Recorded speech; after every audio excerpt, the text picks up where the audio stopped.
Good evening, everybody. We're here for the January 24th budget recap, and we are lucky enough to be blessed by the presence of Ted Alexiadis, who's going to bring us up to date on our town forecast. So Ted, I'm going to ask you to, and anybody who is going to speak tonight, to be at the podium and using the microphone so we can hear you clearly. And I would like to remind everybody here, we're to keep our comments and questions to the forecast that's being presented to us, to Ted. Thank you. Well, thank you. You should each have a package. Forecast in the upper left-hand corner is the date of January 23rd. It's our most recent forecast group meeting, which we had earlier this week, and these are the numbers from it. And I have some other schedules on the back here to talk to you about both the forecast, fund balance, and the monies we have in meals tax, questions that I've been getting regularly I thought I'd share with you. The forecast for 2014 that you're looking at now is projecting, at this point in time, a $337,000 deficit. Now, before we get concerned about a $300,000 deficit, we're still early in the budget process. For those of you who've been through this process before, you'll see that this number is much lower than traditionally it has been, and we've accomplished a balanced budget with much higher deficits. Included in this number on the expenditure side for you folks is the forecasted estimate of 2% increase in the school budget. It is not a recommendation, and the selectmen passed the budget forward to the advisory committee. It included that, but again, it's just a placeholder for the discussion to start. As you know, we begin with that number for all the budgets and all the departments. And the school budget process moves at a slightly different pace than it does for the other departments. Naturally, it's a much larger and more complex budget. To start out the forecast for 2014, we have a tax levy that accumulates to $69 million. It's comprised of the previous year's levy plus the full 2.5% growth of $1.54 million, $850,000 of new growth, which we feel comfortable with right now. Most of our new growth is coming in our residential market, the Shipyard condominiums and Black Rock condominiums and our houses and some more in the Back River. And those are the big areas for us right now. The debt exclusions are forecast at $3.5 million for fiscal 2014. That includes some financing for the middle school, very preliminary numbers, and of course next year is 2015 is the year that number will jump as we feel the full debt of that project. The other revenue categories, local receipts, we've maintained level funding at $9.5 million. We did receive our first motor vehicle commitment of the year, represents about 80% of our collections for the year, and it's up 7%. We will spend a little bit more time analyzing it, and probably at our next forecast meeting have a discussion about whether we should increase our estimate on motor vehicle. All our other local receipt categories appear to be consistent with prior years, and we're not yet forecasting increases in them. I'm sorry, I switched local receipts and state aid in my presentation. State aid is at $9.5 million, and we're maintaining that as level funded. The cherry sheet estimates came out today. Some people have them. I've been called. Our number shows a $500,000 increase. Yay, it's terrific. Except it also includes a whole bevy of tax increases that have not been approved by the legislature. So it would be very premature for us to count on that money. I think we might be able to count on something above the previous year's numbers. As you recall from the forecast, we've level funded state aid, so any increase, of course, would affect our bottom line positively. So I look at that as good news. All the other categories of local aid appear to be remaining stable right now, and there isn't much local aid after Chapter 70 anyway these days. They've slowly started peeling everything back. The other revenue categories are offsets with our expenditures. They're the abbreviation of the South Shore Country Club and the sewer department. Those numbers wash with expenses that appear on the subsequent page. We have $500,000 of an estimate that we'll receive from the light plant for payment of lieu and taxes. So our total revenue source for the year, we've crossed the $90 million threshold. $91,088,867 is our estimate for revenue for next fiscal year. Our uses, pretty standard. Included in our $762,000 state assessment is our $100,000 county tax. And I know you've heard that there's some conversation on the selectmen's level about trying to focus on the county tax and whether or not the town of Hingham should be considering withdrawing from Plymouth County. So there'll be more dialogue on that. The overlay number is our abatements and exemptions amount, $350,000. We're seeing much lower number of abatement applications than we've had in previous years, so kudos to the assessors. I think they're focusing a lot more, trying to be accurate on their valuations. And then we move into the general budget. We have our $2 million capital outlay number that we start out with. My understanding from capital outlay is there's over $4 million of projects being considered for that $2 million slot. And then Article 6 is at $88 million. Again, this includes all the operating budgets of the town and a 2% allocation for all the school budgets at this point in time. Again, not a recommendation, just a starting point of our discussions. Article 4 and 5 are the cost of living adjustments that have been agreed upon in contracts for, scratch that. These are numbers that have not been agreed upon. We have 3 contracts that are outstanding for fiscal 14 that we have not settled. DPW, police, and 2 police contracts, and library. Okay. And we'll be begin discussing negotiations on a 1-year agreement to bring those unions in sync with all of the other town unions. Okay. All of the other contractual increases are built into the budget, are within the budget line items on page 2. On page 2, you have the general salaries and wages of the town departments broken out by category of government, total salaries and wages, expenses. You can see the education budget in here from prior year with that 2% increase. Employee benefits, the health insurance number has been adjusted down to reflect a 5% increase over last year's actual. So for those of you who are already doing the math, you can't take the estimate in 13, Dennis, and do the math to 14, because the 13 number is a budget. We think that number will come in slightly lower. And it also includes a mitigation fund that's earmarked for a part of the health insurance savings we received last year. Other post-employment benefits are straight from our funding schedule. A little bit of good news. We were one of 3 communities that joined the state pension system offshoot for funding OPEB last year, and had an outstanding year, earned in excess of 13.5%. We were having some pushback from our auditors about whether or not we could discount our OPEB calculations at 8%, which is what we feel we'll earn over the long run by actively investing those assets, or the 3% sort of passbook interest savings if you can't do active investments. And for the last few years, they've been suggesting that we're not going to hit our targets, and therefore we should lower our investment assumptions in that plan. Lowering our investment assumptions from 8% to 3% would almost double our appropriation every year that we'd be required to fund.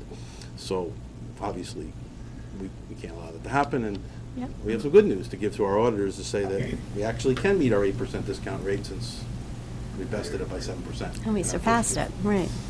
All credit goes to the Pension Reserves Investment Board. So, the retirement numbers are straight from the retirement actuarial report, which was redone for this year. It includes an $83,000 reduction as we've moved the employees that used to be part of our dispatch to the regional entity, and they pay their retirement benefits directly. That service is straight from our schedules, and the rest of the budgets are unclassified South Shore Country Club and MWRA sewer assessment. So before I jump into the other areas, do you have any questions on the forecast? Areas you'd like me to expand upon? So just, if I remember correctly, the health insurance, we changed that, so 2014 is really about 5%, is that correct? Okay. Right now, we're forecasting a 5% rate increase. Okay. We have not set rates. We will have a meeting of the healthcare board in Plymouth next Wednesday. Hopefully, we'll have rates by then. We're still very early for rates. Right. Usually, we get rates, middle February, end of February-ish. But all the managers want rates, and the healthcare group is responding to try to give us, I mean, again, you're trying to forecast what you think healthcare inflation or utilization will be a year ahead and develop rate structures for that. So the earlier we are, the more likely we enter into, introduce error into our calculations. So we like to get better data. Okay, that's great. Any questions from anybody on school committee? Dennis? So Ted, on healthcare for FY13 that we're in now, so usually by the fall, we have a pretty good idea what the run rate's going to be for the rest of the year. How does that compare with the $6,454,000? We think we're going to be very close this year. We think we're going to be very close because, we have a $100,000 mitigation fund that we've committed to setting aside. The calculations show that we're pretty much on target there. Anybody else? Ed? No? Dot? I got a question the other day, Ted, from someone about the Medicaid reimbursement, and that does come to you. Would that be part of the state aid? Is that assumption that it's in Medicaid there? reimbursement Yeah. goes to the Mayflower Healthcare Group because they carry our healthcare. And it gets reimbursed directly to them, and they use it as an offset for, I believe, our senior healthcare plans. But I'm talking about the reimbursement that comes because of students' No, needs. that would just be a general local receipt. Local receipt, okay. I thought you were referring to the Yeah, Medicare reimbursement. Right. I For understand. our senior healthcare. Our Right. Our retired employees who are on Medicare. Yeah, no, these Get a are reimbursement. children who receive services, and then money is That would be a brought back general to us. receipt, and it would be in local receipts. Local, okay. Probably in the school department general Yeah, okay. revenues. Okay, that's great. Any other questions on the forecast? Kind of good news, seeing those positive numbers stretch out into the future. Actually, yes, thank you for pointing that out. This is one of the first forecasts in quite a few years that, you're seeing positive surpluses. This is the work of, you folks, certainly advisory and selectmen over the last few years to get us to this point. That's great, great work. Actually, I'm sorry, can I just Yeah. ask quickly, the fund balance analysis, could you just speak to that briefly? Going on to that right Oh, now, Yeah. next. Great. Great minds think alike. All right, so I gave you several of the charts. The first one you should have is, for me it's blue, for you it would be gray. I didn't want to give you guys color copies. As long as it's not red, That's the right? frugality of town administrators. What this chart comes right out of our comprehensive annual financial report, and it shows where we are in terms of fund balance in relation to annual expenditures. And this is the measure that is nationally recognized. All the bond rating agencies look at this. You can almost see the tail in the right-hand column of why we had an issue with our bond rating agencies. As you look down the line, in 2003, we're at 17% of fund balance of expenditures, and we slowly eroded down 15, 13, 11, and in 2009, we hit the bottom. 8.92% of our expenditures were reserved in fund balance, and we've greatly increased that over the last 3 years. Now, all of that is not the result of reduced spending and increased revenue. Well, I should say reduced spending. We would like to think it was reduced spending. There was certainly some reduced spending, but a large part of that were bond premiums that we obtained and rolled into fund balance. So, and it's not going to stay there; it moves into other categories. So, but there is some significant work that was done on the expenditure side to achieve this.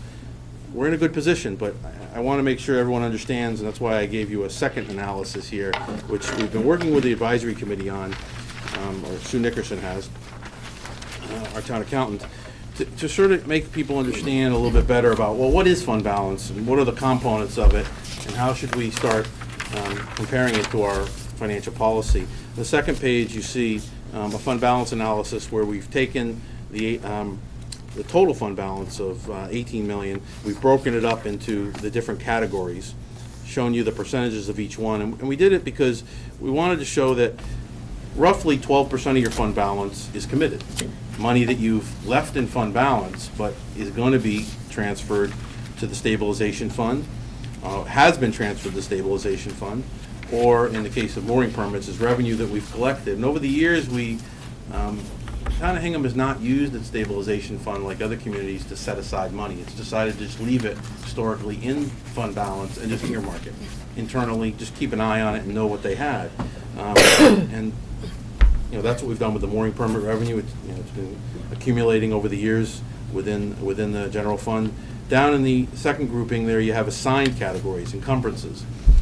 Every year, there's the budget appropriations are not always completed at the close of the year. Money has to be carried forward in the next year to finish either a project or bills just don't come in time. You might buy something in June, the bill comes in July, and we encumber the money and carry it forward. And that's a reserve off of fund balance. And then also we have articles that we appropriated the previous year that we haven't transferred the money out as of June 30th. It goes on July 1, the next day of the fiscal year.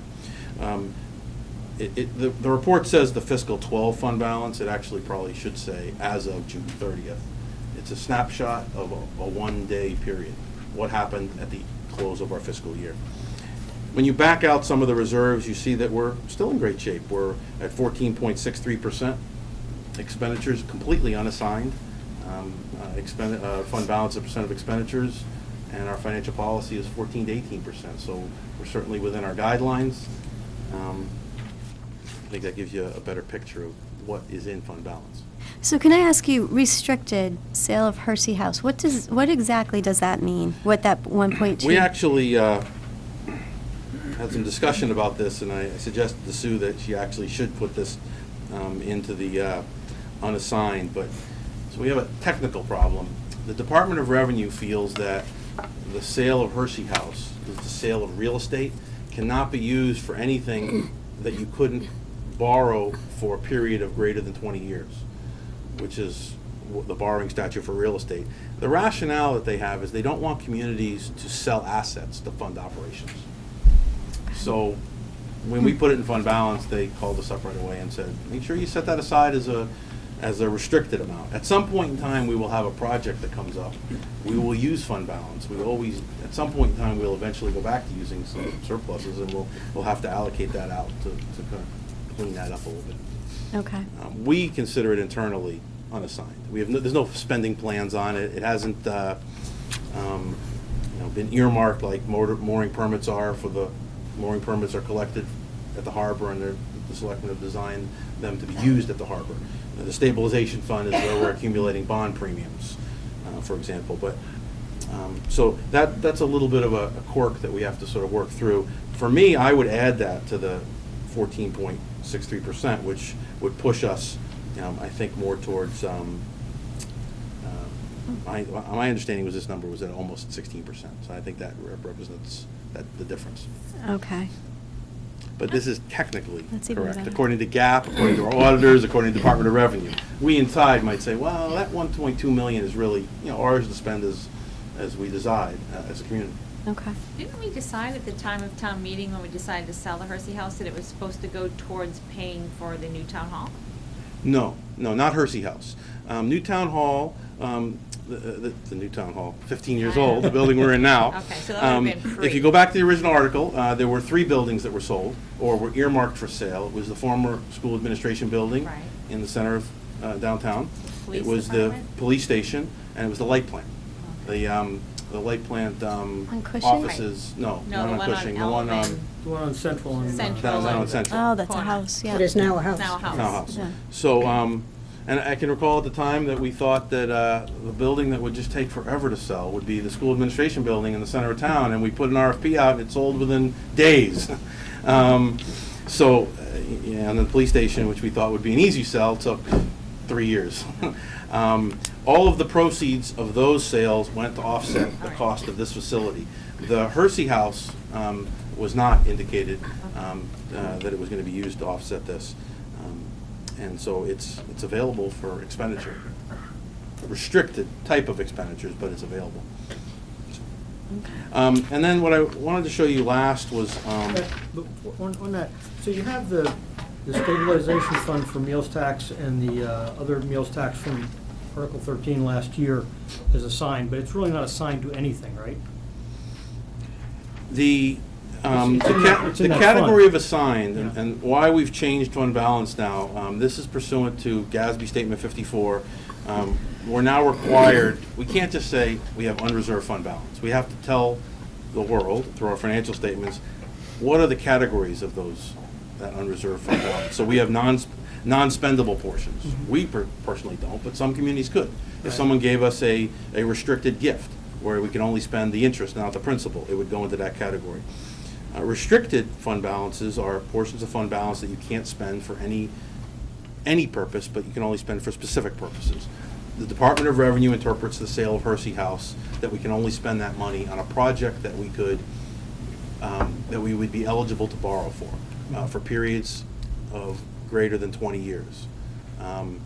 Doesn't mean that we have to borrow for it, but it has to be a project of that nature. So we couldn't use that money to buy a police cruiser or buy textbooks, but we could use it to build a school or build fields. You could do that. I'm not suggesting you are, but I'm just saying that those are the type of things that you could. From our purpose, we've always considered it unreserved fund balance. Why? Because we incurred a lot of expenses to realize that 1.25 million. That wasn't just a pure cash transaction, and we didn't have a lot of legal expenses associated with it. If you recall at the time, we incurred all those expenses, and then the revenue went right into fund balance. And so at the time, I remember telling everybody we considered it unreserved, and we still do. I mean, we think we can use this for most purposes that we need. But the meals tax can be used as town meeting Okay, decides, right? so the committed section, I think, is where you're getting. We've put the money into the stabilization fund in the first line that's primarily the bond premiums we've collected over time. The stabilization fund dash meals tax is where we put the money from last year. That money can be used for any purpose town meeting decides. We have to consider it committed because it's in a particular fund. That's all. It's not, I'll try to explain it a little easier, but we have our accounting GASB rules, and we have our municipal finance laws, which say town meeting can pretty much do anything it wants with any of the money it has available to it. Auditors would like us, and the accounting world would like us to identify portions of fund balance that either one aspect of management has earmarked, whether it's the town meeting management level or a policy board or a management level. Whatever that level is, you've got to identify it, and that's what that is there. So I don't think it restricts you at all. It's just more of a definition. I think Dr. Gallo had a question. Ted, the committed balance, the 12.11%, which I think is good that you've pulled that out, as a point of reference, what would that be perceived to be a good percentage in terms of, auditors or financial planning, or is there kind of a typical amount, and there how is- does the 12 compare to that? Well, first of all, the GASB Statement 54 is 1 year old, so there hasn't been any guidelines as to what that is. I think, and I don't really believe there would be, because what you decide to commit out of your own, consider your fund balance like your own personal savings account. What you decide to say, okay, if you have $100 in your savings account, and you say, all right, $10 is for the movies this weekend. I'm not going to spend it. I'm going to leave it in there. It's still got $100 in the bank. You can change your mind. They don't really care how much we commit as much as they care. When I say they, I'm referring in this case to the bond rating agencies and those statistics you refer to. They care, what is your flexibility? What is your unassigned amount? And that's what they really want to know. And that was the whole purpose of Statement 54, which was trying to get to some of the things that communities could do with their fund balance. For example, issue debt and put $1 million of bond premium into your fund balance and make your statistics look great. But, which we've done for years, but at some point in time, they're not gonna, they're gonna wanna see a differentiation. And that's what you're starting to see there. I wouldn't say that there are any hard statistics on anything other than the unassigned. Okay. And as you know, the numbers are 29% for a AAA rated community nationally.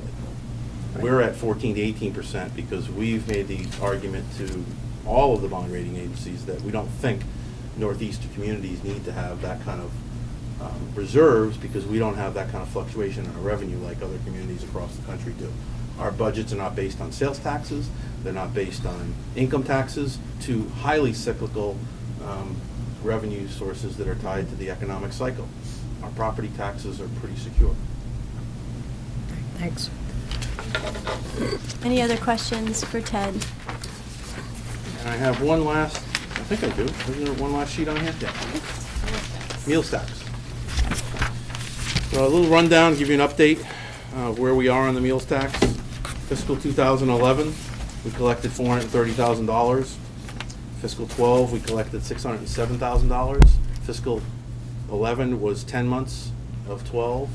Fiscal 12 is a full year. We've left the number at 600, conservative as we are.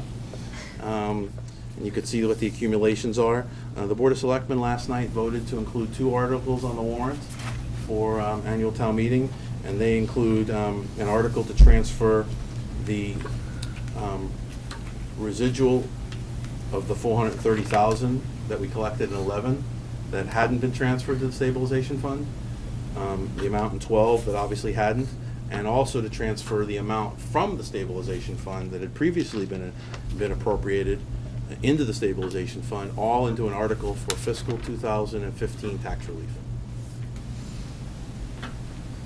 Ted, that's the 430 minus the 162.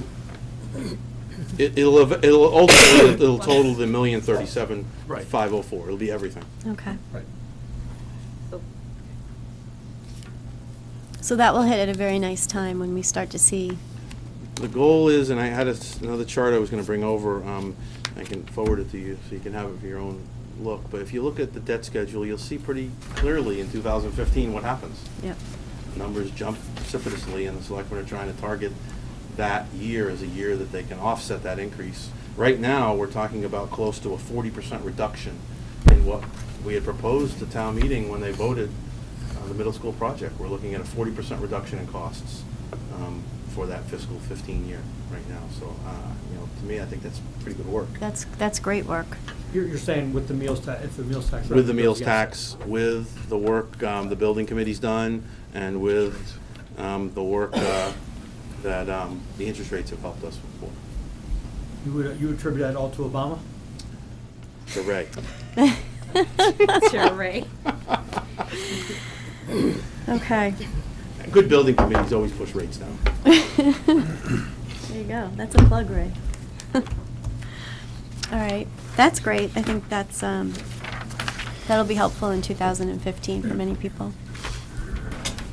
Any questions on the meals tax? Okay. Any questions from the audience for Ted? All right. Amy? You have to, well, you can come up, state your name and address, and use a microphone. Very simple question. That's okay, then it'll be worth, you want to They use my... can't hear you on TV. Oh, that's true. Amy Farrell, 95 Central Street. Questions for Ted. Is this information available on the website, the town's website? The forecast, the fund balance analysis? Excuse me. We have not put the forecast up or the fund balance analysis.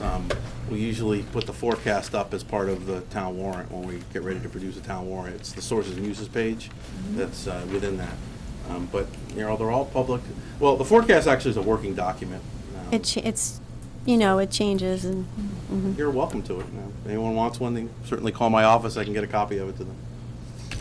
Actually, I thought there was some fund balance stuff up on the website. I think there's a tax relief proposal up on the website. Yeah. I haven't kept up with the advisory committee. They always want something different up, but I'm sure there's something up there. Okay. Ted, thank you so much for joining us tonight. Thank you.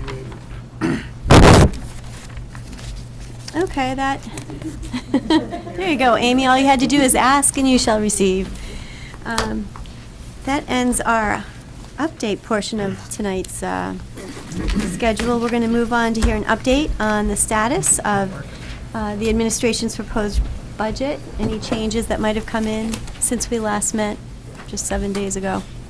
Well, I'm also going to continue with the good news, so we're going to Good. hope that the end of the meeting ends up as positive as the beginning of the meeting will be. So, I have just a few slides tonight, because this is really just to update you from where we have been. And so, these are revisions to our initial proposal for FY14. That was the proposal that we developed in December, put on the website and shared with many of you electronically. Over the course of the last two meetings, the budget hearing meetings, we've indicated, as we've gone through certain sections, that there would be changes, either an error correction situation, new information, our reconsideration of the original budget, and so on. And so tonight, I'm going to share with you what those are, and they are reductions. I need to remind you, however, this is still a work in progress, because over the course of the next several weeks, between now and when the advisory committee will vote on our budget, and I understand the subcommittee will vote on the 26th of February, and the full advisory on the 28th, and I'm not sure that we have the full date yet from the selectmen, but somewhere in that time frame. So between now and then, there are likely to be many changes, and we will hope that they will be positive changes, which means changes in that allow us to reduce the budget, but there's always that possibility there could be changes that go in the other direction. Prefer not to think of those tonight because we are trying to be positive. So this is an updated budget. You have, that's the handout that those of you in the audience and school committee members have tonight. And this is the regular ed portion of the budget. And you'll see that the columns are slightly reorganized from how you originally saw them. So you have the 12-13 budget, that's the year we're in, the original December 13-14 budget, adjustments that we've made for this evening, the new adjusted budget by section, the amount of increase or decrease, and the most important figure to many of you here will be the number that's down in the right-hand corner, which means this piece of the budget is now at 6.12%. It was formerly at 6.49%. We'll come back to that number and how we got there. So that is the regular education piece. The other two pieces of the budget, in the green, we have the special education piece of the budget, and the columns are the same. But if you look at the new adjusted amount, which is $10,410,115, and you look just to the left of that, that is the amount of reduction in the special education budget. And that means that the special education budget has now a % increase from FY13 of 0.84%, a reduction of 0.84% over 13, which means that budget was just a little better than level before, and now it is less than 8% of increase, which is remarkable for that particular budget. And then the vocational budget, that has not changed since we first presented it. We still are anticipating one fewer student than last year, and that is why it is a smaller amount, but that has not changed from the last time around. Now, that print is all very small, but this is, I think, a good summary of where we are this evening. The figures in black indicate where we were, and the figures that are in blue indicate where we now are. But I like to leave the black ones in with the line through them for comparison's sake. So the combined budgets, we put those two budgets together, stand now at 4.28%, all of the budgets. They were at 4.93% over FY13.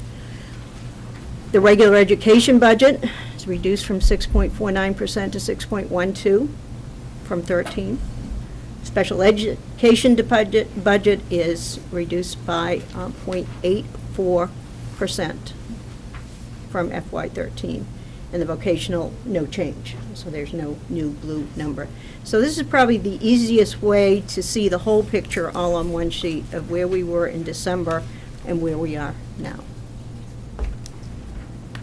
Moving on to a little bit more detail about how we got where we are. I mentioned some broad categories. There were some errors that we needed to correct. There's some new information that we had.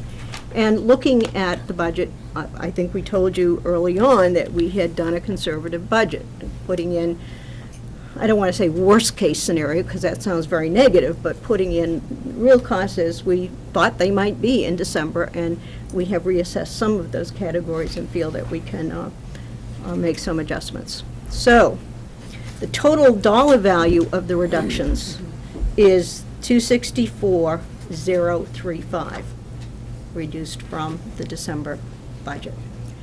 And these are the categories, the actual functions where those reductions have occurred. In the 2300 account, we've had some personnel changes.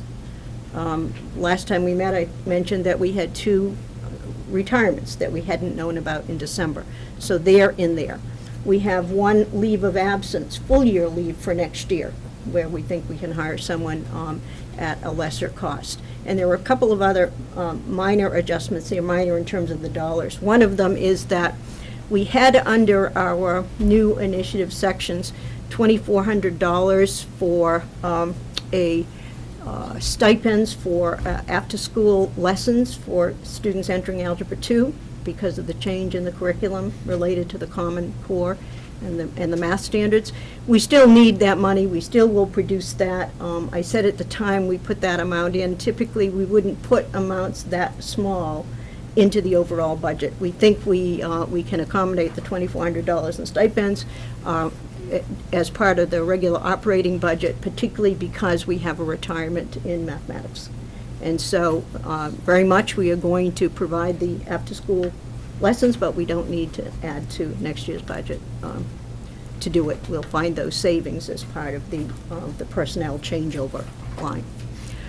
2,500, which is the library part of the budget. When we went over that section 2 weeks ago, I mentioned to you that there had been some miscommunication about what the amount would be for the anticipated cable offset, and in fact what we had in the budget was a lot smaller than what we ultimately are going to be able to get from cable. So cable has voted. Of course, selectmen have to confirm cable committee's votes on things, but we realized about $18,000 more that will go to as a cable offset than we had put in the original budget.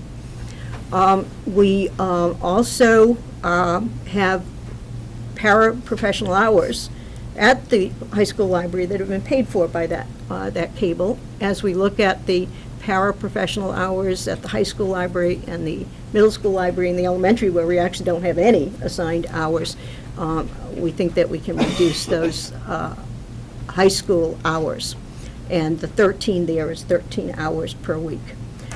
Also, as one of the new initiatives, we had budgeted what I'm calling the Career Center, but which is going to have a different total for 30 hours. We believe that 25 is a reasonable amount for that. But the main thing there is the cable offset. About $18,000 in cable offset money allowed us to reduce that budget by $32,171. There's a small error correction in the athletics budget. That's what 3510 is. And that was an $1,833 savings. As we look at our revolving accounts and we look at the usage that we make for those dollars and the accounts that we're in, we believe that in the 4120 section, which is heating, that we can take an additional $15,000 from the building rental revolving fund, which comes from exactly what it is, rental of our buildings, and from the Kids in Action account, because they use our building space, $10,000 as offsets. So if we're taking a total of 25 in offsets, that's 25 savings to the budget. 4120, the same account for heating.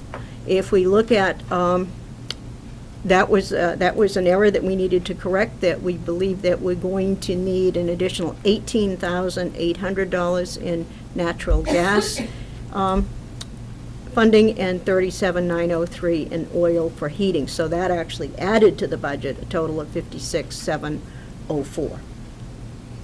Electricity, we look at what John believes to be a price reduction, and we can come back and answer any of your questions on any of these, but if we look at what we think the price might be and what we should budget, John believes that we can reduce the cost in 4130, function 4130, which is utilities, by $25,610 totally in utilities, in electricity, sorry.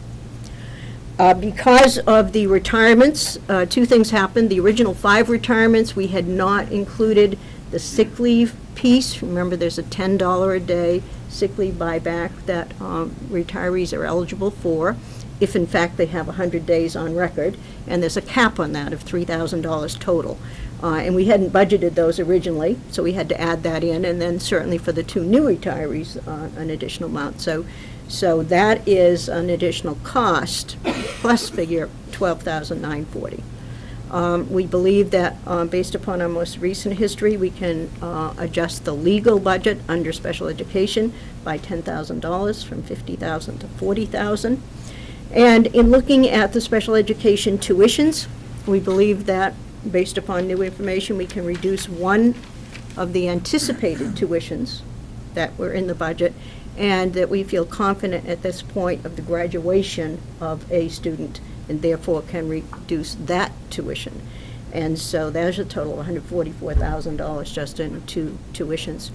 So if you add up all the minuses and subtract the pluses, which seems kind of counterintuitive, but that's what we need to do, you come up with a minus, or a total reduction of $264,035. And so that is where we are this evening.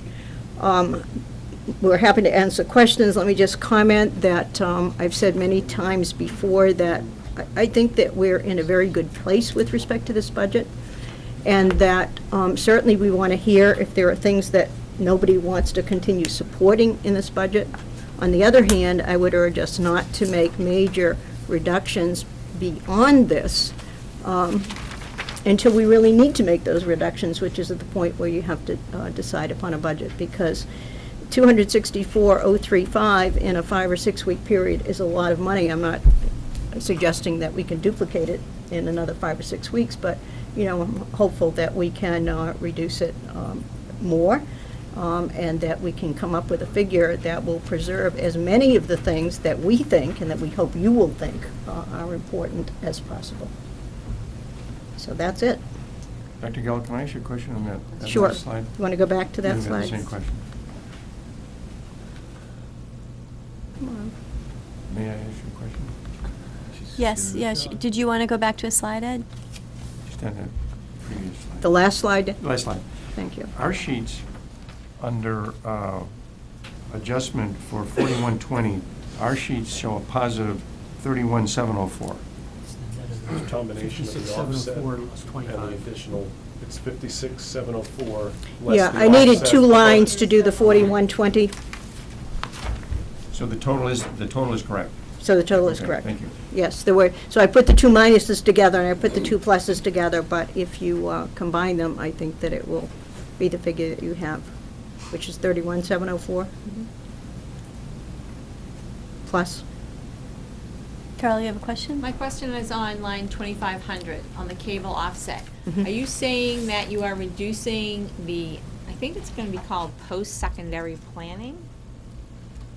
Maybe. Is that the That, we had power originally hours? budgeted for 30 30 hours. hours. So you're And- just reducing the hours, you're not saying the cable offset could pay for No, that no, no, no, position? no, we're reducing, first of all, those hours had nothing to do with the cable. Okay, that The other was- library hours did. All right. But as I look at the level of staffing, particularly support staffing, like paraprofessional, paraeducator help in all of the buildings, I see.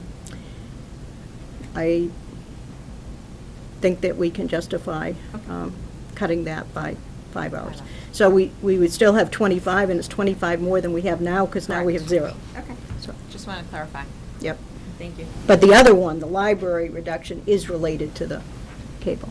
Now, I will say that all of these things are interrelated. So the reductions I'm suggesting in the 2,500 assume that we will move forward and have the full-time librarian at the middle school, and that therefore Paula is able to hire a half-time librarian at the high school, which she has now, but right now she doesn't have the flexibility of moving that person in terms of hours needed, hours of work and so on, because the person is also committed at another building. So I think giving that additional flexibility means that we can do with fewer hours of para support. Okay. Thank you. Any comments or questions from the committee?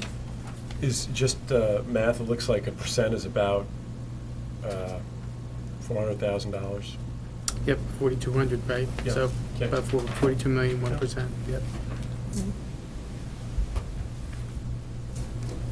Anybody else? Dennis? Just the only observation I have is that we've heard a lot of, what I think was pretty good news, a reduction here. Ted had some good news for us. On the other hand, I think it's important to recognize that the number that is being carried in the 5-year forecast is $926,000 less than what we're proposing. So, Right. yeah. But, and Ted and I have talked about this at length. That's just a placeholder. That, No, I right? understand. I- I'm just saying that I don't want people, particularly here or at home, to really think, hey, we're $300,000 in the hole, we just take $264,000 out. Isn't that wonderful? Now it's, in a balance. That, the number he's carrying is different than the number that we're carrying. That's correct. Correct. yeah, yeah. Yeah, Yeah. no, I'm not suggesting anybody was trying to do anything untoward, but I think it's important to recognize it's working for two different numbers there. Any other comments or questions from the committee? Any questions from anybody in the audience? Okay, thanks for all that hard work. Thank you. Too bad the electric bill went up. What was that? Natural gas? Actually, the electric bill went down. It was Okay. the Right. natural gas and the, well, that really was an error. It wasn't. It It was, wasn't that it when went up. I calculated the sheet out with the usage, I was seasonally adjusting usage, and I didn't pick up the right section of cells for 4 months, Okay, where the seasonal fluctuation would have been greater, so, like a 4-degree day. yeah. Yeah. Of course, as we look at the last week or so, I know. I know. you tend to think, could it be this way next year for a longer time? Oh, dear. Okay, so, really it's, if there's any discussion items for us as far as priorities that we can report back to administration, I think this is our opportunity now to make some comments. I don't know if anybody feels like starting or if you'd like me to start. Sounds good. Okay. Well, Dr. Gallo, my priorities mirror your priorities, and I do think that we do need to have full-time assistant principals in all our buildings, and a full-time librarian at the middle school, and some additional janitorial support. So I would continue on the path that we are on, looking for cuts wherever we can that make sense and that appear naturally, and we will wait and see how the forecast shakes out as we get closer to a true budget time. I think we've received some great news today from the governor, and that $25 a kid, I'm already counting on that $100,000 to hit our budget at some point, so I think we're okay for now. Carol, I'm glad you mentioned the janitorial and custodial. I'm assuming you're mentioning the position that John is recommending, which is $65,000. And when John and I were talking today, he reminded me that we have to think about that particular budget item, which is $65,000, and the bus driver and bus item, which is total of Probably have a 45. $45,000. Plus would have the fuel in it, but, As different from asking for librarian, additional teachers, assistant principals, different from those items in that that's a structural need. And that's across the district, and it's a structural need, and it's kind of a one-time, for now, thing. Whereas many of these other things are trying to put back something that, we lost and need, or something that addresses enrollment or addresses some other kind of need. So the costs are the costs, and that's a total of $100,000+. But they are structural costs as opposed to direct services to children, which many of the other costs are related to. Okay. Ray, do you want to? so you wouldn't project them to continue going up, this is just one time we need to bump up to provide the level of service we need, and you would think would be status quo for many, many years. Right.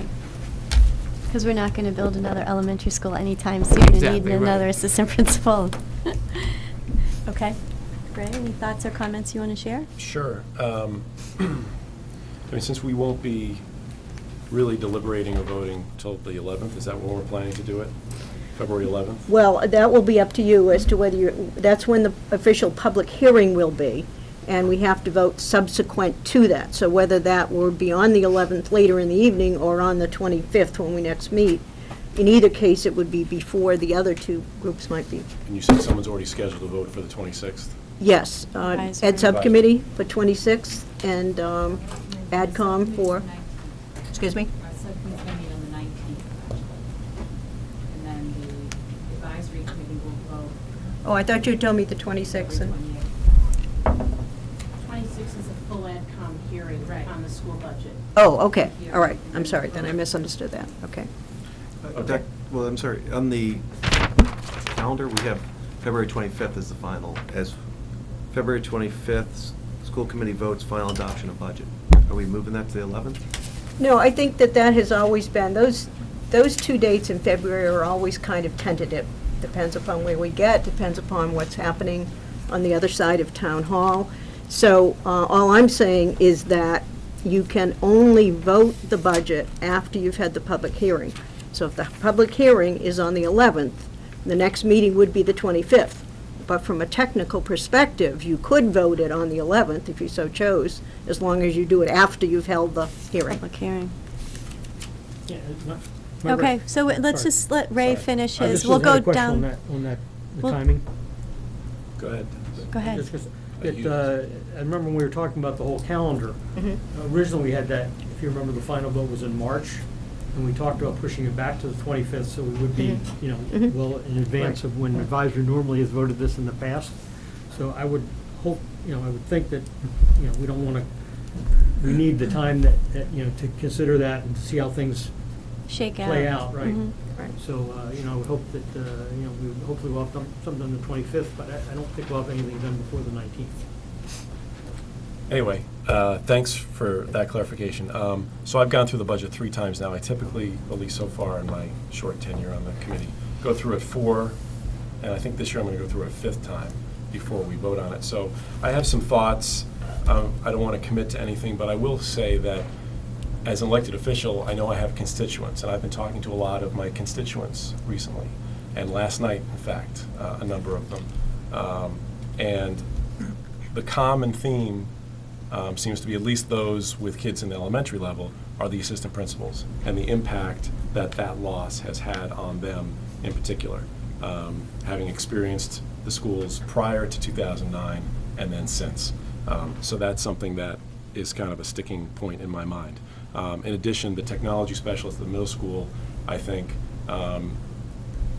is ridiculous that we don't have one.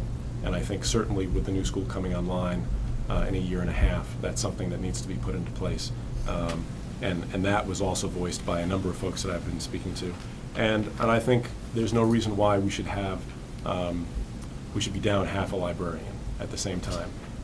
In particular, a couple of folks I spoke to last night talked about really a lack of interest in even going to the library at the middle school level because of the fact that there really isn't someone available to help them.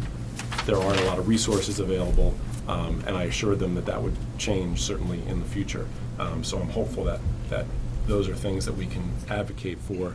And there are some other things, but I won't go into detail about them. But those are things that folks, and I'm talking not 2, 3 folks, I'm talking 10s, 20s, 30s, 40s. A lot of people have been saying a lot of the same thing. So that's sticking in my mind. Carol, do you have any thoughts? I guess I would agree with Carol, with what you said, and Dot. I appreciate the way you grouped your requests this year. I think it's easier to understand in terms of, what's enrollment related and what's restoration, although I might argue restoration is somewhat enrollment related as well. Yeah, many of them could be in more than one category, you're right. I think we really need to pay some attention to what our unique areas of need are, because I think, we've spent several years cutting our budgets and trying to do with less. And I think that I feel like we're at that point now where people are starting to feel that. So I would really like to see us support those areas.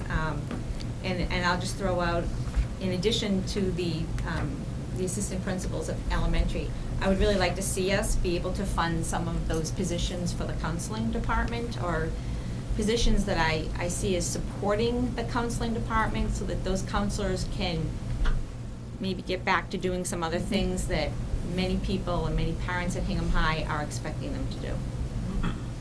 I think that the other piece of that is, it does support that department, but as well, some of those initiatives, whether it be transition, the freshman program, the global studies, those are initiatives from teachers who volunteered their time, worked hard, Right. supported by the foundation, but really initiatives that weren't top-down initiatives. Correct. But that were teacher initiatives, and I think that we should be proud of and celebrate the fact that we have Absolutely. teachers. And support our professionals that are trying to achieve these things, Mhm. because that's what we should be doing. Thank Mr. you. Shafter? You done? I am. Good. Dr. Gallo, when I say Dr. Gallo, this also refers to Ellen and John, because I think you've all done a great job putting things together. I do like the holistic approach you always do with the school system. One thing I've learned working with you for the last 3 years is that you are very much committed to all 4,300 students that we have responsibility for, so I compliment you on that. I also compliment you on, people might not realize what it goes into this budget. Most people just think revenues versus expenses. But in our situation, we're also balancing federal, state, local regulations, and also working with unions. And those are not easy tasks to do. So I think we do a very good job. Thank you. Bottom line, I'm a taxpayer. I value education. That's why I ran for school committee. So I don't mind supporting additional resources, or advocating for additional resources. However, I do believe that one thing that we have to be diligent and thoughtful of, we have many members in the community who put in a lot of time, whether it's ad hoc, capital outlay, that, have put a lot of hard work in. So I think we also have to respect their opinion. I do believe if they could give us everything, they would, but they're not going to be able to give us everything. So I think we should just be respectful of that. When one thing I've learned from going to a lot of planning board meetings lately is that you really need to spell things out. For example, Carol, you mentioned the word restoration. Maybe that's not the appropriate word, and I do think we have to be very careful of that word. For example, it makes sense to me that we want to restore teachers. We have more students, we have more needs, more mandates. The reason why I want to be careful of this word is, by the same time, Dr. Paula Gerard McCann has gotten a Blue Ribbon Award. I know I have the Foster principal back there. I know we've got an award also at Foster. So we have to be careful in not saying that, we need all these things, but at the same time, we're producing good results. So I sort of agree with Carol. We have to come up with a better word than restoration. What's that? I don't think I said that we need to come up with better. Oh, no, I'm saying that. Yeah. I'm saying we need a better word than restoration. You were just doing it a different way. Do you have in- a suggestion, Andy? Yeah. What's the word? Oh, well, can I wordsmith that for a second? You can get back to me later tonight. All right, I will. But no, I just, think that these are the things that we'd like to have in the system. In terms of priorities, I do agree on the good side of the priorities. I think getting the administrative person for central office is key. I've looked at many other town school committee websites. I'd like to see possibly a person with a website skills, because we could possibly get a lot of things up there. There's a lot of other school committees out there that have all their policies. They have everything that we received here up on the website, so I think that would be good. My concerns are, I do agree with Carol. I've said before, I think everyone in the school system who works in it does a great job, but I do view the high school as your flagship enterprise, and I do think people look at us as colleges. Now, we're very lucky. In the Wall Street Journal, it came out on Monday that the state high school the national high school graduation rate is up to 78%. We're very fortunate. We're basically at 100%, and 95% go on to four-year colleges. So I do agree with Carol. I would like to see more. My priorities is more in guidance compared to just 25 hours for a career counselor. I really think that's a big thing. One reason why I brought up the peer counselors was if we got more peer counselors, maybe that would free up more time for the guidance counselors. That's one thing I was looking into. And then the other thing I'd like to see continually work on is unfunded mandates. We have a lot of unfunded mandates and fighting them. We were lucky, we fought one by not having to do something for the middle school this year. I've talked to you, I've mentioned before, I look at it, one other unfunded mandate is us having to report the BMIs in grade 4, 7th, and 10th. In the state of Massachusetts, everyone must carry health insurance. I'd love to push that back. When the kid goes for their physical, they just do it there. But again, I think we almost need another person along with your administrative person in central office. We need someone to fight for unfunded mandates. And that's all I have to say. Again, as I said before, I support the school system, and I don't mind advocating for additional resources. Thank you. You mentioned unfunded mandates, and when everyone has finished with their comments, I need to tell you about another one that is significant, that doesn't face us this year, but will next. And just so everybody's aware, there's really not a lot we can do about unfunded mandates. That would be something that our legislators need to work on and work with us on. So it's great to pontificate about it, but, I mean, you got to pontificate to Garrett and Headland, the governor. That's maybe Actually why we goes need a up to full-time position. Obama, and, yeah, well, Dr. Ed? Thank you, Carol. An observation, concern, and then a request for a priority. An observation. Thank you to all who worked and prepared the budget. Those who are here this evening, and frankly, those people who are not here this evening. My concern is very specific. It's the grade 1, cohort at South Elementary. And in terms of my request or priority is to establish a 4th section at that point as the kids progress. Now, I realize that there is a 1.0 K-1 teacher proposed, and obviously the concern is the K-1 bump. Mm-hmm. I did some arithmetic 2 years ago, 2010 to 2011. We had 289K, which then, as first graders, was 344. That's a delta of 55. Last year, 2011 to 2012, 268K to 333, delta of 65. And that's the unknown. So maybe what I'm suggesting is 2, not 1 elementary equivalents. Thank you. Actually, the thinking of one was most likely at that grade level, although we don't typically make those assignments until May. Okay. Dennis? Yeah, so I think that it's time that we can recognize that when we very painfully had to cut things 4 or 5 years ago, when East School was opening up, it was hard to justify for me then on the advisory committee. It's hard for me to justify as a taxpayer and seeing the amount of enrollment that's going up. I think it's time to rectify what was done then by necessity. We had a lot of discussion at the time when using our money and so forth that, are we going to go off the, I think we started using the cliff term then in those days. Should we spend the Different kind of money or cliff, should we but- save the money or should we go off the cliff? I know, but Well- we got the forecast that shows the Right. cliff didn't come to Right. hang 'em. So, but in any case, we did $600,000 less in override than was proposed to make that affordable for the town. So I guess we could look at it, we've saved $2.4 million over the last 4 years.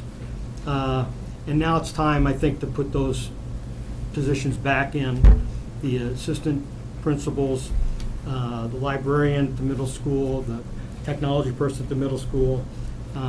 Those things, we're going to open a new school, we're going to be putting together those packages, not having a librarian or technology people there to work on those and to get that school ready to open up, just doesn't make any sense.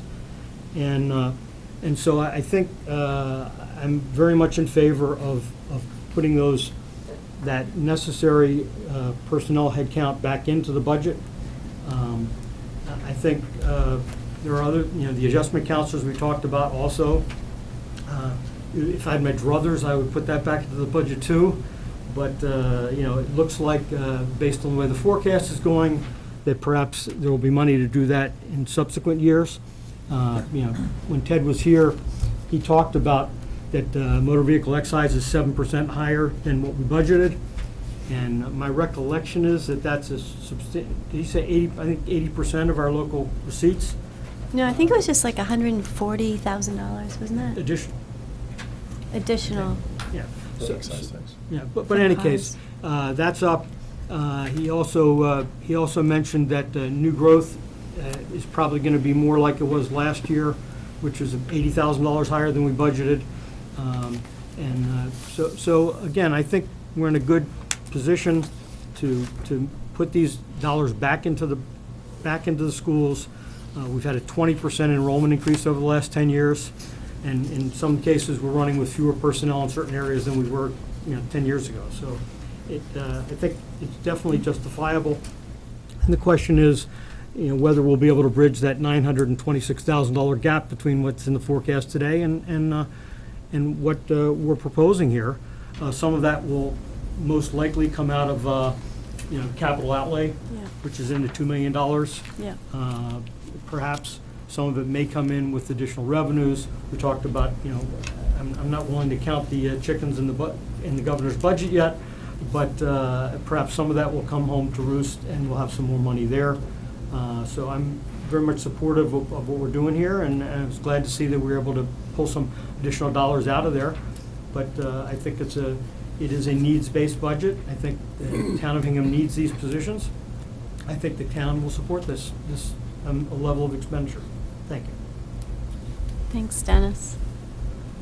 Paul? Thank you, Carol. I just want to say, and maybe it's been said before, but I think it deserves repeating, is this is my first budget on the school committee, and although I know from sitting in previously when I was just a taxpayer, I just want to say, to Dot, Ellen, and John, and the folks in the staff and the principals and the people that were involved in the budget, just like Ed was talking about, we're very lucky to have you. I don't know if everybody appreciates the work you put in, the time, the meetings. It just bears saying that you folks really do Hingham proud, and I just want to make sure it's clear how I feel, because it makes things a lot easier for me to understand on the school committee, the work that you guys preparing the budget. So I want to thank you again. I think you deserve a lot of credit. Thank you. Just briefly, I agree with what's been said. I think it makes a lot of sense, maybe based on the economy, but also what's been proposed.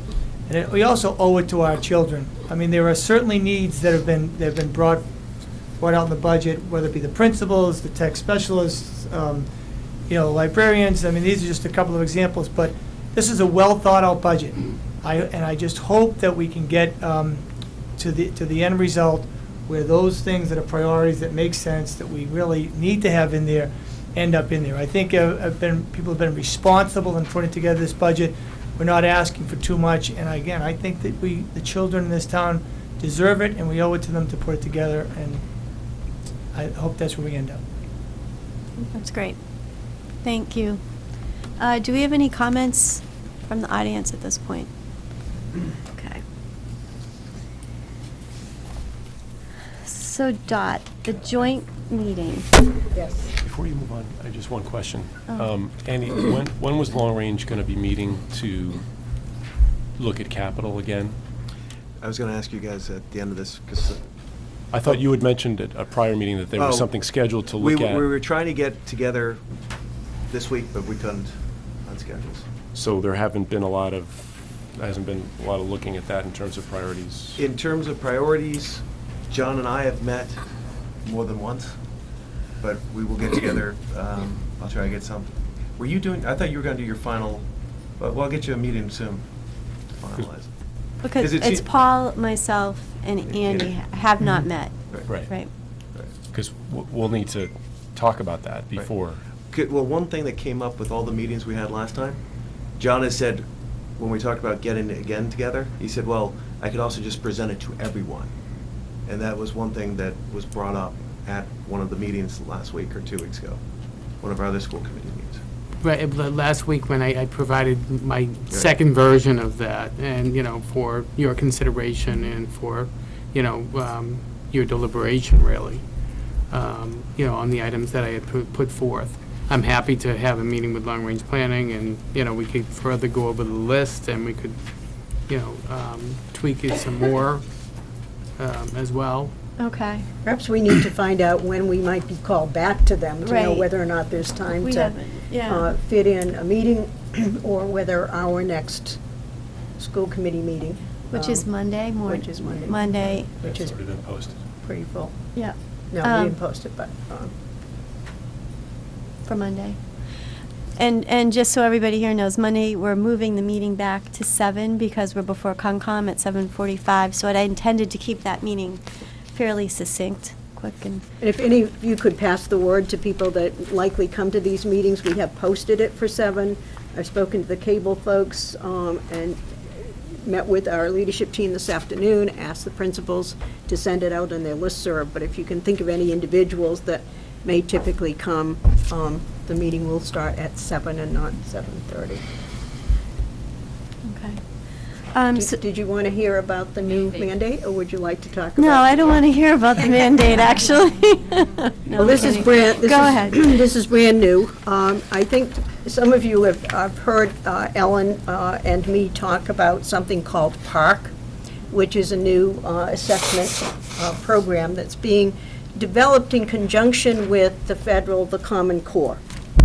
And so there's a consortium of 25 states that are working together to come up with a new assessment system. And I know I'm going to get the acronym incorrect, but it's PARCC, and it's Performance Assessment Readiness for College and Career, I think is close. Pretty close. Pretty close, okay. Close enough. So anyway, the chair of that group that's working on a new performance assessment happens to be Mitchell Chester. Mitchell is the Commissioner of Education in Massachusetts. So there are 25 states working with on PARC, and then there's another consortium of 20 or so states that's working in a similar way, but on a slightly different assessment. One of the unique things about this new assessment, which will go along with the Common Core, is that the testing will be electronic. It'll be computer-based. The first assessment, they'll do some piloting this year and next year, but the first official year for the assessment, assuming all goes according to their plans, will be the year 14-15. So you can imagine that it... 2015? 14-15. Oh, all right, yeah. The school year 14-15.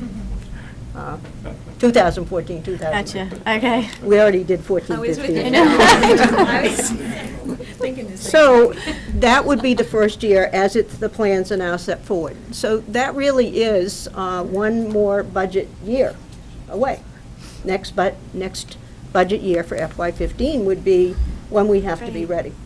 So just the other day, Ellen and I went to a meeting and heard someone speak about this program and gave a lot of details that we didn't know, but announced that just recently they have, this group has released the technology requirements for the administration of the test. Now, you all know that MCAS testing is very broad in scope, both in terms of the grades and the subjects that are tested. So they have announced what the technology standards are.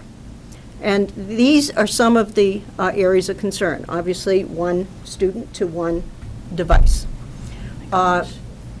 The requirements, and I'm going to be sharing them next week with Joe Andrews to see where we think we stand. And we and most other communities don't stand where we need to stand for this to be implemented. Computers need to be all up-to-date computers, and we do a pretty good job at that. Joe, every year, does replacement of some labs. Question came up, well, could we use iPads for testing? Well, yes, we could. Obviously, you wouldn't want all different kinds of Androids and iPads, but only if they have keyboards, separate keyboards. That would be the requirement. There are requirements that say things such as you take the total number of students who would be tested at any one time. So let's take 5th grade at East School, and there are 100 students.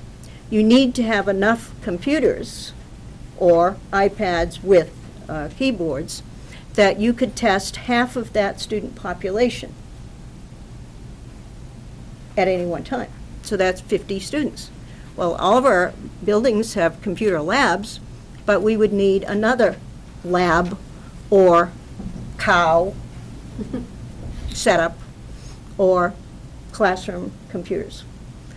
Perhaps the biggest issue, so if we look at that and take that order of magnitude across all of our elementary schools, I think likely the high school might be okay because we have some multiple labs there.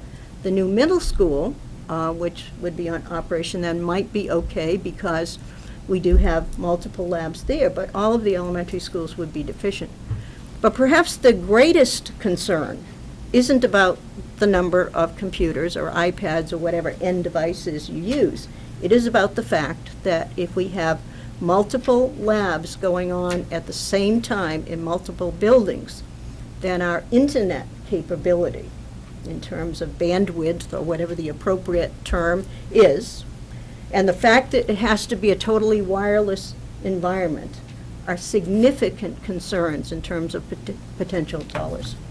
So in other words, if somebody... very strict security Yes. provisions that are required.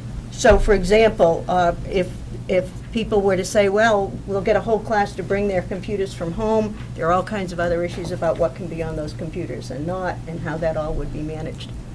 But my biggest concern is about the wireless component in our newer buildings, where the wireless was anticipated when the building was built. That's fine.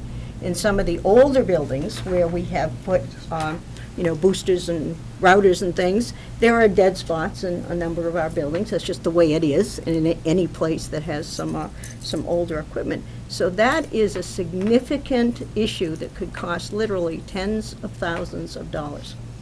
And everyone in the room at the meeting where this was discussed was somewhat in awe of how could this possibly happen, that this is being foisted on us, if you will. Not a concern about a need for new testing, but the fact that districts are going to have to invest. And to come at this time, which I think from the perspective of the committee putting this together was, well, gosh, it's 2 years away from when you have to test, but since most people are already well into the budget for the year we're in, there's really only one budget year remaining. And so if that means a capital investment, or it means building renovations, or whatever may be required, we are all way behind the scene. And I think people have known that they were going in a direction of looking at electronic testing, but this is the first time we've seen anything on paper that talks about the scope of it. And so you know that one of the goals that we set, a school committee superintendent goal for this year, was around coming up with a definition and a plan for one-on-one computing and what that might mean for Hingham and what the scope of it would be.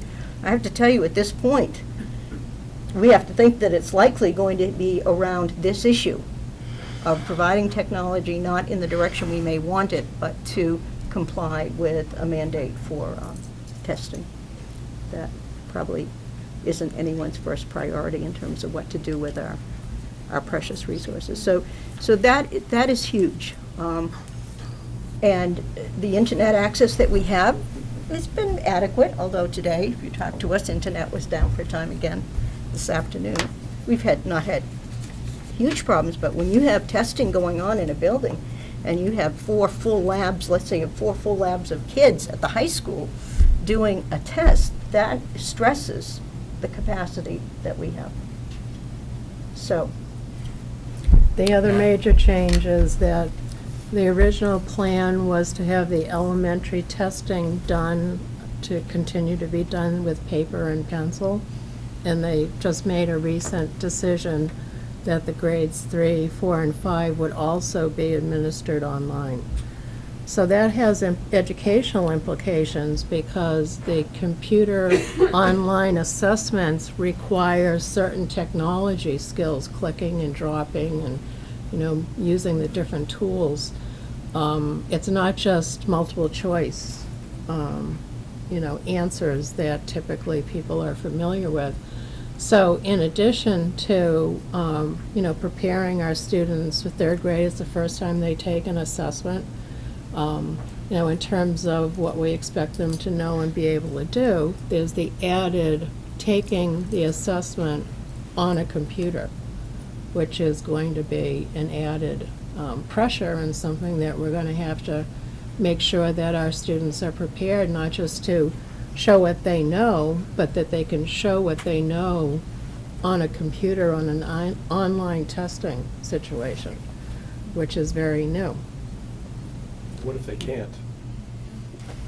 What if an 8-year-old, Well, those are all, or even a 7-year-old in third grade can't? they're all very good questions. And the person who was doing the presentation was simply someone who was coming from DESE to tell us what was happening, and we kind of all landed on him, and it wasn't intended to be personal, but it was just that we were so unbelievable, because he was the messenger. We were just so unbelieving that this could be yet again another mandate, happening to come in the same week that the state mandate about the fingerprinting, which again is something that most states do, and probably a good thing overall, but the capacity to move forward on that, and still the unanswered question about who's going to pay for it and all of that. So there were two things in 1 week, very quantifiable things that are on a horizon. Thought we were going to end on a happy note. That's why I said, I hope you're moving it. But the happy note is that we need to move forward on this, so we do have the joint presentation for next week, and so the direction, we need your direction as to what budget or what things should we present next week. One alternative is you could tell us to take some things out or put some things in. Another is to say, let's go forward with this until we know more. And certainly between now and next week, if we knew more, we would very happily adjust Okay. those figures. You're not intending to present capital as well next week, are you? I don't know. I don't know if we should give the reduction. I mean, we could have if we wanted to have a meeting, we could have a meeting. Typically by now, by the end If you of have comments January. about what I gave last week, I can adjust. No, last week I presented 790. I didn't go over in Oh, detail, right. but I provided information with a scaled-down list and with the items and their justification of the narrative suggesting, why I think those items. So I mean, the committee's free to say, hey, can you remove this or that, or maybe, take out these items, use end-of-year funding if you have it, or, you're free to direct me in that respect. We can present the 790, and then we can still scale it back, of course, too. Typically by now, we would have had the second meeting with capital outlay. So we haven't been notified about that, so we are in a little bit of a unique limbo. situation this year as regards capital. Dr. Ed? Dr. Gello, I'm sorry, when you said next week, are you referring to the school committee meeting on Monday? No, I'm referring to the joint meeting on Thursday. Thursday. Joint And, presentation to selectmen and Would you give advisory. again the sense of direction about suggesting corrections? I'm not sure what you meant. Okay.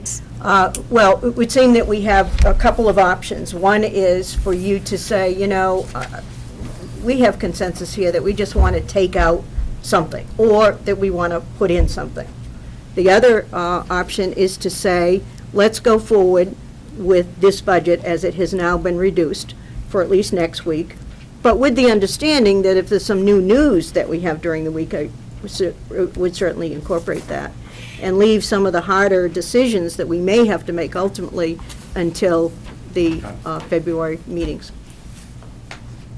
I think we all pretty much feel comfortable with where we are today. Can we Yes. straw poll on that one? Yep. Yes. Okay. So go ahead and present what we have Mhm. as of today, just so everybody else here knows. I'm just going to do a quick introduction and spend some time about how we did needs-based, and that we started in September. And, I think I'll try to give a little bit of the good news, which is, our graduation rate and matriculation into colleges and let Dot take it from there, which is how we've typically run that meeting. Any other comments or questions? Comments or questions from the audience? Laura?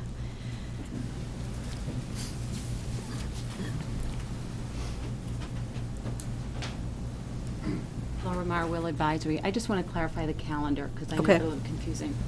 The Education Subcommittee of Advisory will be meeting on February 19th. At that point, we'll go over kind of the changes in your budget and our budget.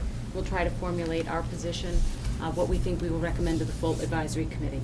The hearing at Advisory Committee will be Tuesday, the 26th. We will vote on the Thursday. Thank you. 28th. Yeah, I appreciate that. Thanks. And also, one thing about the forecast, the comment placeholder should be understood to mean that it's not a number that just came from nowhere, though. The forecast numbers come from revenue forecasts. So any change in the placeholder has to come from either more revenue or some savings or a combination of the both. I think we understand that. Thank you. Maybe for the audience. And I would add, too, with respect to the comment that Dennis had made, it is true that if we look at what is in that forecast for us, it was 2% for salaries and 2% for everything else. And it is a gap of $900,000. On the other hand, if we look at the bottom line, we're now at 4.12%. So if you compare that percent with the percent of the other town departments, and that often appears in two places, salaries that are already negotiated are in the department budget, but things that are not negotiated, not unlike our situation of having an allowance account, there's Articles 4 and 5 on the town side. So we're often asked to, be compared with the town departments, and I often say I don't think we're the same as other departments for a whole bunch of reasons, but the bottom line is that often we are asked to compare ourselves, and so if we look at what those departments are at and where we are, which is now at 4.12, I think we've certainly moved in the right direction. Mhm. So you can look at the dollar gap, and it does have to be made up somehow. There's no question about that, whatever it ends up being.